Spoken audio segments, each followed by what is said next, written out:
बहुत समय पहले सतयुग के सुनहरे दिनों में धरती पर मानव और प्रकृति के बीच अटूट प्रेम का संबंध था। हर प्राणी, चाहे वह छोटा हो या बड़ा, इस सृष्टि के चक्र में महत्वपूर्ण भूमिका निभाता था। एक छोटे से गांव में रहने वाला निर्धन किसान धर्मपाल अपनी पत्नी सौम्या और गाय सुरभि के साथ रहता था। धर्मपाल के पास केवल एक गाय और छोटा खेत था, जो उसके जीवन का सहारा था। सुरभि कोई साधारण गाय नहीं थी। उसका दूध इतना शुद्ध था कि लोग उसे गोमाता कहकर पूछते थे। धर्मपाल हर दिन सबसे पहले एक रोटी बनाता और वह रोटी सुरभि को खिलाता। इसके बाद ही वह अपने भोजन के लिए कुछ ग्रहण करता। धर्मपाल का मानना था कि गोमाता के आशीर्वाद से ही उसके परिवार का जीवन सुखमय था। एक दिन गांव में एक साधु आए। वे गांव के हर घर से भिक्षा मांग रहे थे। जब वे धर्मपाल के घर पहुंचे तो उन्होंने देखा कि धर्मपाल ने पहले अपनी गाय को रोटी दी और फिर अपने परिवार के लिए भोजन बनाया। साधु मुस्कुराए और बोले, वत्स, तुमने गोसेवा का ऐसा उदाहरण प्रस्तुत किया है जो स्वर्ग के देवता भी याद रखते हैं। धर्मपाल ने विनम्रता से साधु को प्रणाम किया और पूछा, महाराज, गोमाता को पहली रोटी देने का क्या महत्व है? साधु ने गहरी सांस ली और बोले, यह कथा बहुत प्राचीन है। यह उस समय की बात है जब सृष्टि का निर्माण हुआ था। गाय को धरती का प्रतीक माना गया और देवताओं ने उसे वरदान दिया कि जो भी उसकी सेवा करेगा वह पाप से मुक्त होगा और उसे सदा धन और सुख मिलेगा। साधु ने धर्मपाल को एक पुरानी कथा सुनाई जिसमें भगवान श्री कृष्ण ने गोमाता की महिमा बताई थी। उन्होंने कहा, गाय में सभी 33 करोड़ देवी देवताओं का निवास होता है। जो व्यक्ति पहली रोटी गाय को देता है वह अपनी कृतज्ञता प्रकट करता है और जीवन में सौभाग्य प्राप्त करता है। गाय के अलावा धर्मपाल के घर पर एक कुत्ता भी था। उसका नाम धर्मा था। धर्मा न केवल किसान का वफादार था, बल्कि उसने कई बार किसान की जान बचाई थी। एक दिन गांव में डाकू आए जो धर्मपाल के खेत में चोरी करना चाहते थे। धर्मा ने डाकुओं पर भौंक भौंक कर उन्हें वहां से भगा दिया। इस घटना के बाद धर्मपाल ने तय किया कि वह हर दिन दूसरी रोटी धर्मा के लिए बनाएगा। धर्मपाल ने साधु से पूछा, महाराज, कुत्ते को दूसरी रोटी देने का क्या महत्व है? साधु मुस्कुराए और बोले, कुत्ता यमराज का सेवक है। वह धर्म और न्याय का रक्षक है। जब महाभारत के युद्ध के बाद धर्मराज युधिष्ठिर ने स्वर्ग जाने का मार्ग चुना तो केवल एक कुत्ता उनके साथ गया। उस कुत्ते ने उनकी सच्चाई और निष्ठा की परीक्षा ली। साधु ने समझाया कि कुत्ते को दूसरी रोटी देने से यमराज प्रसन्न होते हैं और घर में सुख शांति बनी रहती है। एक दिन भगवान विष्णु और यमराज ने मानवता की परीक्षा लेने का निश्चय किया। वे धरती पर साधारण व्यक्तियों के रूप में आए और धर्मपाल के घर पहुंचे। भूखे और थके हुए उन्होंने धर्मपाल से भोजन मांगा। धर्मपाल ने दोनों को आदरपूर्वक घर में बुलाया। उसने पहले सुरभि के लिए रोटी बनाई और उसे खिलाया। इसके बाद उसने धर्मा को दूसरी रोटी दी। जब तक उसने देवताओं को भोजन परोसा, वे संतुष्ट और प्रसन्न हो चुके थे। विष्णु जी ने कहा, तुम्हारी सेवा भावना और समर्पण को देखकर मैं प्रसन्न हूं। तुमने यह समझ लिया है कि इस सृष्टि का आधार करुणा और सेवा है। यमराज ने कहा, तुम्हारी कुत्ते के प्रति निष्ठा ने यह सिद्ध कर दिया कि तुम न्याय और धर्म के पथ पर हो। मैं तुम्हें आशीर्वाद देता हूं कि तुम्हारे परिवार में कभी दुख का वास नहीं होगा। धर्मपाल की दीनहीन कुटिया में उस दिन एक अद्भुत घटना घटने वाली थी। भगवान विष्णु और यमराज, जो अपने रूपों में पृथ्वी पर घूमने आए थे, नंगे पांव चलते हुए गांव में पहुंचे।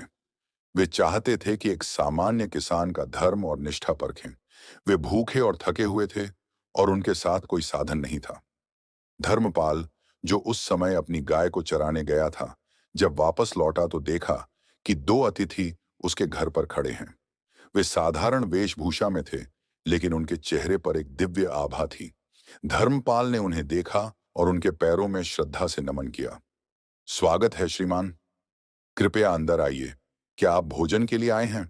धर्मपाल ने शालीनता से कहा। हाँ, हम भूखे हैं, एक देवता ने उत्तर दिया। क्या तुम हमें भोजन दे सकते हो? धर्मपाल ने तुरंत कहा, मुझे सिर्फ 2 रोटियां बनानी आती हैं। पहले मैं अपनी गाय को रोटी दूंगा, फिर आपकी सेवा करूंगा। धर्मपाल ने अपनी गाय सुरभि के पास जाकर पहली रोटी रखी और उसे अर्पित किया। सुरभि ने बड़े प्रेम से रोटी खाई। फिर धर्मपाल ने कुत्ते धर्मा को दूसरी रोटी दी। देवता मुस्कुराए और एक दूसरे को देखा। फिर उन्होंने धर्मपाल से पूछा, तुम्हारे पास बहुत कम है, लेकिन तुमने पहले अपनी गाय को रोटी दी और फिर कुत्ते को। इसका क्या कारण है? धर्मपाल ने नतमस्तक होकर उत्तर दिया, गोमाता और कुत्ते की सेवा हमारे जीवन का आधार है। गोमाता को हम अपनी मां मानते हैं और कुत्ता हमारे परिवार का सदस्य है जो हमेशा हमारी रक्षा करता है। दोनों के बिना हमारा जीवन अधूरा है। भगवान विष्णु ने धर्मपाल की बातों को सुना और कहा, तुम्हारी सेवा भावना हमें बहुत प्रिय है। तुमने वह कार्य किया है जो बहुत कम लोग समझ पाते हैं। गोमाता और कुत्ते को प्राथमिकता देना इस सृष्टि का धर्म है और इसे निभाने से जीवन में सुख समृद्धि आती है। यमराज ने धर्मपाल से कहा, तुम्हारे द्वारा की गई सेवा केवल सत्कर्म नहीं है, बल्कि यह पूरे समाज के लिए एक आदर्श है। तुमने यह सिद्ध कर दिया कि न्याय और धर्म का पालन करने से ही सच्चा सुख प्राप्त होता है। मैं तुम्हें आशीर्वाद देता हूं कि तुम्हारा परिवार सदा सुखी रहेगा। धर्मपाल ने श्रद्धा से देवताओं के चरण स्पर्श किए और कहा, मुझे आपके आशीर्वाद की आवश्यकता नहीं है। मैं केवल अपने धर्म का पालन करता हूं। देवताओं ने उसके आशीर्वाद को स्वीकार किया और वहां से जाने लगे।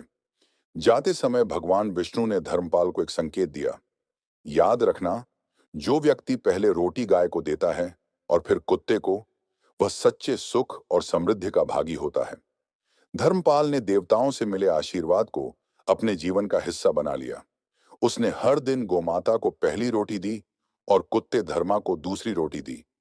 धीरे धीरे उसकी पूरी गांव में यह परंपरा फैलने लगी। लोग धर्मपाल की समझ और उसकी सेवा भावना से प्रेरित होकर अपने जीवन में इसी परंपरा को अपनाने लगे। गाय, जिसे हम गोमाता कहते हैं, उसकी महिमा बहुत पुरानी है। वह न केवल शारीरिक रूप से उपयोगी है, बल्कि आध्यात्मिक रूप से भी उसकी पूजा की जाती है। भारतीय धर्म ग्रंथों में गाय को अघोर रूप के रूप में भी वर्णित किया गया है, जो हमें शुद्धता, दया और आशीर्वाद प्रदान करती है। कुत्ते का भी बहुत गहरा धार्मिक महत्व है। कुत्ता न केवल एक वफादार मित्र है, बल्कि उसे यमराज का दूत भी माना जाता है। वह हमारे कर्मों का परीक्षण करने वाला एक साधारण प्रतीक है। महाभारत में जब युधिष्ठिर स्वर्ग जाने के लिए निकलते हैं, तो उनके साथ एक कुत्ता भी चलता है, जो उनके साथ उनके धर्म का पालन करने का प्रतीक बनता है। धर्मपाल के गांव में लोग अब गाय और कुत्ते को सर्वोत्तम स्थान देने लगे थे। उन्होंने जाना कि इन दोनों का महत्व केवल भौतिक नहीं है, बल्कि ये हमारे जीवन के धर्म और निष्ठा के प्रतीक हैं। समय के साथ धर्मपाल के जीवन में बदलाव आना शुरू हुआ।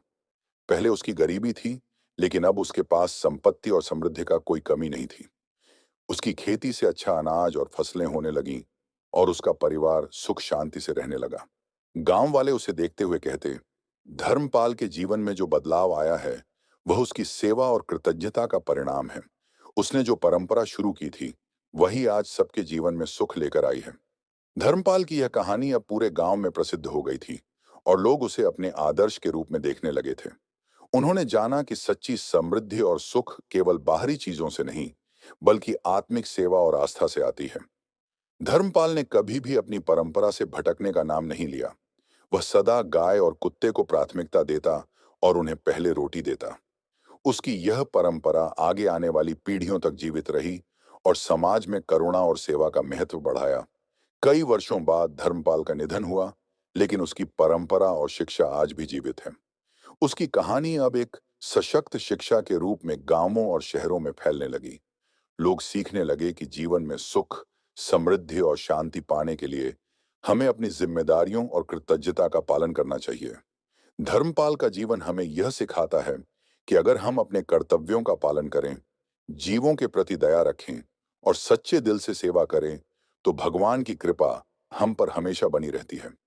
धर्मपाल के जीवन का यह अध्याय केवल एक व्यक्ति की आध्यात्मिक यात्रा नहीं थी, बल्कि यह समाज के उत्थान की दिशा में एक महत्वपूर्ण मोड़ था।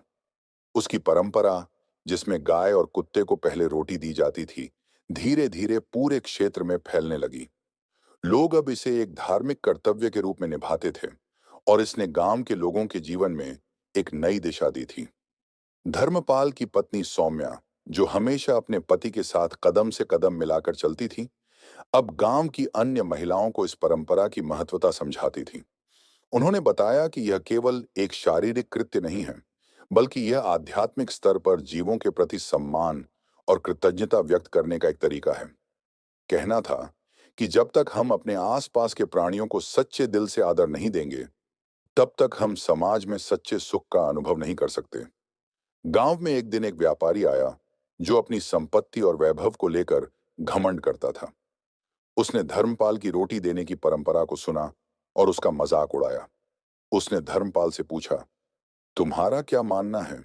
क्या गाय और कुत्ते की सेवा से सच्ची समृद्धि मिलती है? क्या तुम यह मानते हो कि सिर्फ रोटी देने से सब कुछ बदल सकता है?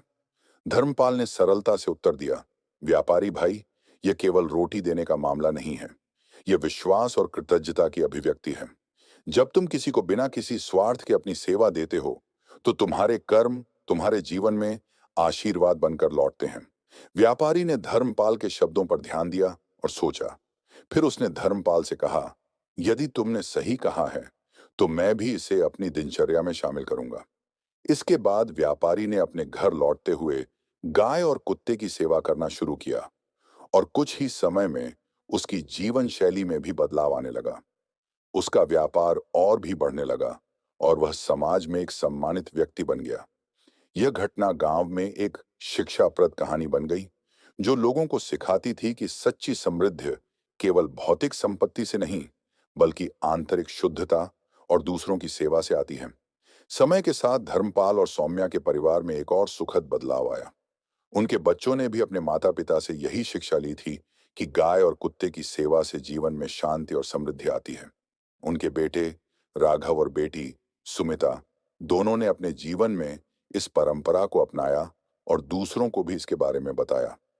राघव, जो एक युवा था, जब अपने पिता से पूछा, पिता, आपने हमें हमेशा यह सिखाया है कि गाय और कुत्ते को पहले रोटी दी जानी चाहिए।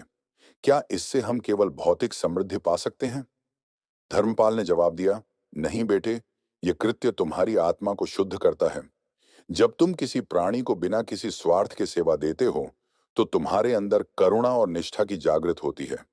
यही सच्ची समृद्धि है। सुमिता, जो एक संवेदनशील और दयालु लड़की थी, ने गांव में एक छोटे से कार्यक्रम का आयोजन किया, जिसमें बच्चों को गाय और कुत्ते की सेवा की महत्वता बताई गई। उसने बच्चों को यह समझाया कि उनके जीवन में खुशी और शांति केवल तभी आ सकती है, जब वे अपनी सेवा दूसरों के लिए निष्कलंक रूप से करें। समय बीतता गया और धर्मपाल की परंपरा गांव-गांव, शहर-शहर फैलने लगी। उसकी सेवा भावना ने समाज में एक नई चेतना का जन्म दिया।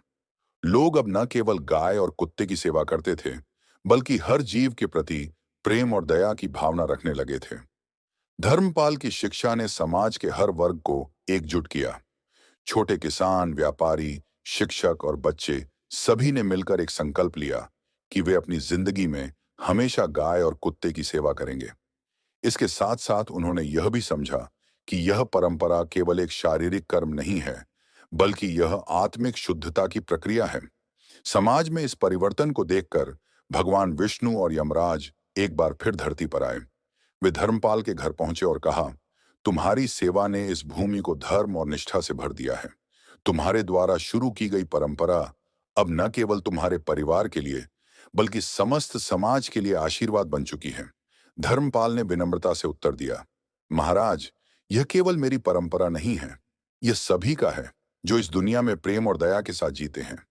भगवान विष्णु और यमराज मुस्कुराए और आशीर्वाद दिया, तुमने सच्चे धर्म का पालन किया है और यही तुम्हारा सबसे बड़ा आशीर्वाद है। धर्मपाल की परंपरा आज भी जीवित है। उसकी कहानी हम सभी को यह सिखाती है कि जीवों की सेवा, करुणा और कृतज्ञता से हम अपने जीवन में सुख, समृद्धि और शांति पा सकते हैं। दोस्तों, हम सभी ने आज इस कहानी के माध्यम से सीखा कि जीवन में सच्ची समृद्धि और सुख केवल बाहरी वस्तुओं से नहीं, बल्कि हमारे कर्मों, हमारी सेवा और हमारे अंदर की करुणा से मिलती है। अगर हम जीवन में सच्चे दिल से सेवा करें, तो हर कदम पर भगवान का आशीर्वाद हमें मिलेगा। यदि आपको यह कहानी पसंद आई हो, तो कृपया इसे लाइक करें, चैनल को सब्सक्राइब करें और अपने दोस्तों के साथ शेयर करें। साथ ही कमेंट में हमें बताएं कि आपको इस कहानी से क्या सीखने को मिला। हमारी आगामी कहानियों के लिए बेल आइकन को दबाना न भूलें। धन्यवाद और जय श्री कृष्ण।